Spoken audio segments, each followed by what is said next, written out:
எல்லையில் போர் பதற்றம், பிரதமர் மோடி பாதுகாப்பு செயலாளர் சந்திப்பு. சரியா?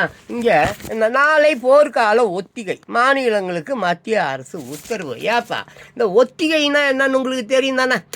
ஒரு தோசை சுடுறது கூட ஒத்திகை பார்க்க மாட்டியா? ஒத்திகை பார்த்துட்டு அதுக்கப்புறம் தானே சுடுவேன். சரி, எங்கள் சைடில் சொல்லட்டுமா? இப்போ ஷூட்டிங் வச்சுக்கேன் சினிமாவில். ஆமாம், முதல்ல நாங்கள் ஒரு டான்ஸ்னால் ஒரு 4 நாள் 5 நாள் ஒத்திகை பார்ப்போம், ரிகல்சல். அதுக்கப்புறம் தான் ஷூட்டிங் போவோம். இப்போ ஒத்திகைனா என்ன? அடுத்து சண்டை, ஷூட்டிங், எல்லாம் சாவு போதும். தேவையா சாவு? சண்டை தேவைதானா? சரி, எப்படியோ இப்போ இந்த மாதிரி சண்டையில் ஒரு பெண்ணும் ஒரு ஆணும் ஒரு காட்டுக்குள்ளே தனிச்சிட்டாங்கப்பா. எப்படியோ குண்டுலேருந்து தப்பிச்சு அங்கே போயிட்டாங்க. எப்படியோ நாளைக்கோ நாளைக்கோ சாவ போகிறோன்ற மாதிரி அவங்க மனதில் தோன்றி விட்ட உடனே அவங்களுக்கு என்ன வரும்? சரி, கொஞ்ச நேரம் செக்ஸ் வச்சுக்கிட்டு அப்புறமா செத்து போயிடலாம். அதுதானடா தோணும். எனக்கு அதுதான் தோணும். அந்த மாதிரி செக்ஸ் உலகில் ரொம்ப முக்கியமான ஒரு விஷயம். சாவறதுக்கு முன்னால் செக்ஸ் பண்ணிவிட்டு செத்துவா.